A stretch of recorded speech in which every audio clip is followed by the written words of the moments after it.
Hola y bienvenidos a nuestra octava clase de español a distancia. Hoy es jueves 9 de abril de 2020. Espero que estéis bien. Primero vamos a recordar lo que teníais que hacer para hoy, es decir, los deberes. Pues para hoy teníais que rellenar el mapa de América Latina con los platos número 4, 5 y 6 del video. Pues vamos a corregir esta parte. Teníais esta ficha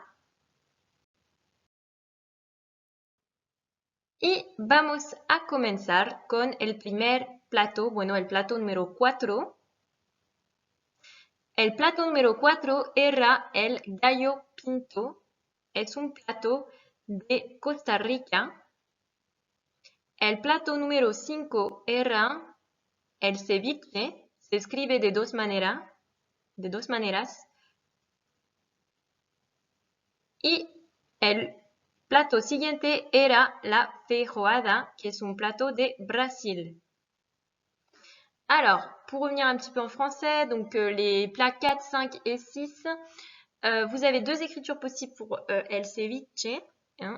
Donc soit vous écrivez avec un B, soit avec un V, les deux sont acceptés. Et je précise qu'au Brésil, nous ne parlons pas espagnol, mais portugais. No se habla español en Brasil, sino que es un país de lengua portuguesa. Se habla portugués, pues. Donc là, dans la vidéo, il était inclus comme pays d'Amérique, mais bon, nous, on le laissera un petit peu de côté, celui-ci, puisque ce n'est pas un pays de langue espagnole.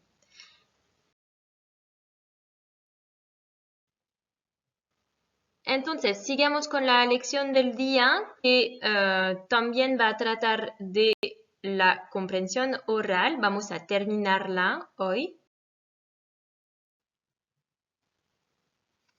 Y pues vamos a seguir con el video de la última vez. Era un video sobre los platos típicos de cada país latino. La consigna es escucha y ve de nuevo el video para rellenar en el mapa las demás casillas con las especialidades de cada país latinoamericano. Entonces vamos a terminar esta compréhension orale y el documento está en YouTube.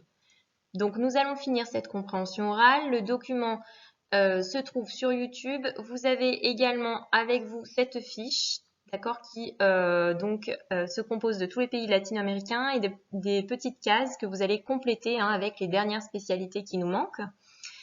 Je vous laisse retourner sur YouTube pour voir le document. Vous l'avez également en bas de votre écran dans la barre d'information de YouTube et vous l'avez aussi en haut à droite de votre écran en suggestion. Donc je vous laisse écouter et regarder la vidéo pour terminer tous les plats qu'il vous manque dans les petites cases. C'est parti, on corrige ensuite.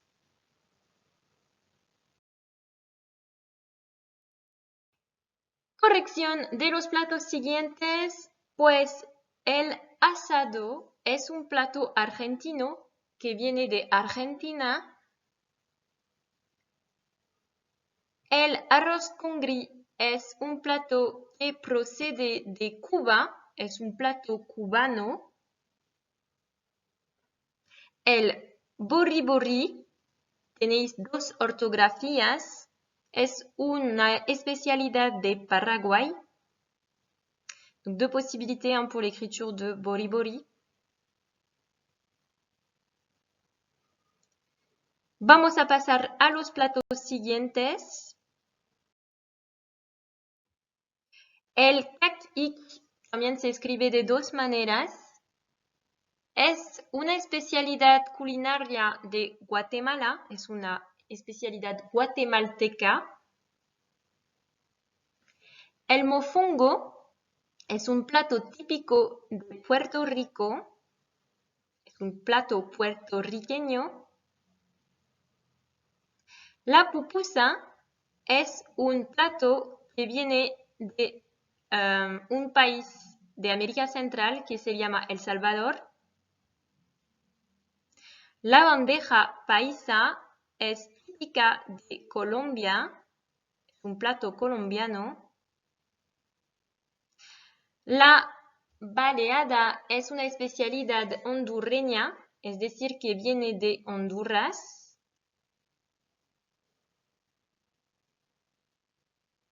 El encebollado es un plato típico de Ecuador.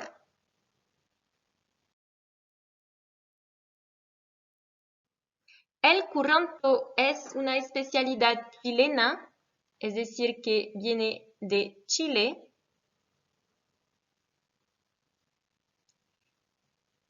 Y el chivito es una especialidad uruguaya, es decir, que viene de Uruguay. Y con esto hemos terminado con todos los platos típicos de América Latina. Alors, il y a un pays pour lequel vous n'avez rien pour l'instant, c'est normal. Et il y a 2 autres pays aussi où il n'y a rien, donc on verra ensuite pour les devoirs, je vous expliquerai. Je ne rentre pas dans les détails des ingrédients, ça fera l'objet d'un exercice de la séance prochaine. Vamos a hablar de los puntos cardinales para aprender a situar los diferentes países de América Latina. Donc je vois avec vous les points cardinaux, ça va vous permettre en fait de pouvoir situer n'importe quel lieu dans le monde. Pues en español, los puntos cardinales son los siguientes: norte, el noreste, el este, el sureste, el sur, el suroeste, el oeste y el noroeste. Donc vous avez tous les points cardinaux: nord, nord-est, est, sud-est, sud, sud-ouest, ouest et nord-ouest. Alors, pour localiser un endroit, on va avoir besoin d'un certain nombre de verbes. Y estos son los verbos para situar un lugar. Donc, quel verbe vous allez pouvoir utiliser? Eh bien, déjà, le verbe être en espagnol, alors, il y en a 2, ser et estar. Donc, ça sera surtout pas ser, parce que ser sert, en fait, à définir une caractéristique essentielle qui va permettre, par exemple, de décrire la personne que vous êtes, décrire par exemple votre taille, dire votre prénom, dire si vous êtes une fille, un garçon, etc. Donc ça va être plutôt les qualités essentielles du sujet. Estar, ça va être pour décrire le lieu où on se trouve, décrire un état d'esprit, un état d'esprit ou quelque chose qui généralement est passager. Donc là, surtout pas ser, ce sera estar pour localiser. Donc estar. On a d'autres verbes qui sont synonymes qu'on va pouvoir utiliser pour situer. Par exemple, on a le verbe situarse qui est un verbe pronominal, c'est-à-dire qu'il se termine par SE. On a le verbe ubicarse qui est également un verbe pronominal. On a le verbe localizarse, lui aussi est pronominal. Et pour terminer, on a le verbe encontrarse qui est non seulement pronominal mais également qui a une diphtongue. Donc le O que j'ai mis en rouge va devenir UE sur les personnes 1, 2, 3 et 6. Vous avez l'habitude. Alors, plusieurs phrases d'exemple. Si on veut dire l'Amérique latine se situe à l'ouest de la France, on dira América Latina se sitúa al oeste de Francia. Alors attention, plusieurs choses. La première, c'est que le verbe situarse, il ne faut pas oublier qu'il y a un accent en fait. Vous voyez ici sur le U. C'est situa. Deuxième chose, il n'y a pas d'article devant les noms de pays, à l'exception de quelques-uns comme El Perú ou alors Los Estados Unidos, El Perú, El Japón también.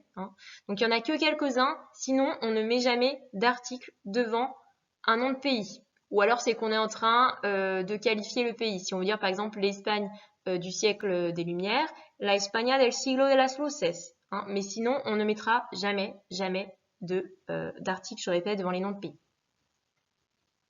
Segundo ejemplo, España se ubica al sur de Francia. L'Espagne se situe au sud de la France. Donc là, on a utilisé le verbe ubicarse, qui est un verbe régulier. Las Islas Baleares se localizan al este de España. Les îles Baléares se situent à l'est de l'Espagne. Ici, on a utilisé le verbe localizarse. Donc le C est passé devant le verbe. Je vous rappelle que c'est obligatoire quand on conjugue. Le pronom réfléchi va passer devant le verbe. S'il est à la fin du verbe, c'est-à-dire qu'on est soit dans le cas de l'infinitif, soit à l'impératif, soit au gérondif. Rappelez-vous le cours sur l'enclise. Les îles Canaries se situent ou se trouvent au sud-est de l'Espagne. On dira en espagnol, las Islas Canarias se encuentran al sureste de España. Donc là, on a utilisé le verbe encontrarse et il y a la diphtongue. Le O est devenu UE. Et pour terminer, les États-Unis se trouvent au nord du Mexique. Los Estados Unidos están al norte de México. Voilà, donc là, il y a l'article devant les États-Unis. Vous avez l'article aussi pour les îles, las islas, on caractérise. Mais sinon, pas d'article, vous voyez, devant México, España, Francia, América Latina, non plus. Y pues vamos a practicar un poco ahora. Pues vais a situar de manera muy precisa los lugares siguientes. Primer lugar, Nicaragua. Segundo lugar, Venezuela. Et tercer lugar, Chile. Donc, je vous demande de situer de façon très précise ces trois pays, Nicaragua, Venezuela, Chile. Je vous mets une petite carte pour savoir où c'est, en utilisant donc les verbes que l'on vient de voir et en utilisant également les points cardinaux. Je vous laisse faire, vous mettez sur pause et on se retrouve ensuite pour la correction.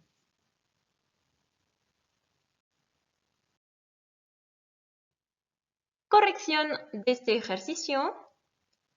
Pues Nicaragua está al sur de Honduras y se ubica al norte de Panama. Donc, le Nicaragua est au sud du Honduras et se situe au nord du Panama. Deuxième pays, Venezuela se sitúa al noroeste de Brasil y se localiza al este de Colombia y Panama. También está al sur de Puerto Rico. Donc, le Venezuela se situe au nord-ouest du Brésil. Il se situe également à l'est de la Colombie et du Panama. Et il est aussi au sud de Porto Rico. On dira Porto Rico en français, c'est Puerto Rico en espagnol par contre. También veut dire aussi, je vous rappelle. Et il est placé devant le verbe estar. Chile se encuentra al sur del Perú y al este de Argentina. Donc le Chili se trouve au sud du Pérou et à l'est de l'Argentine. Voilà pour cet exercice. J'espère que tout est clair. N'hésitez pas à me faire remonter vos questions si ce n'est pas le cas.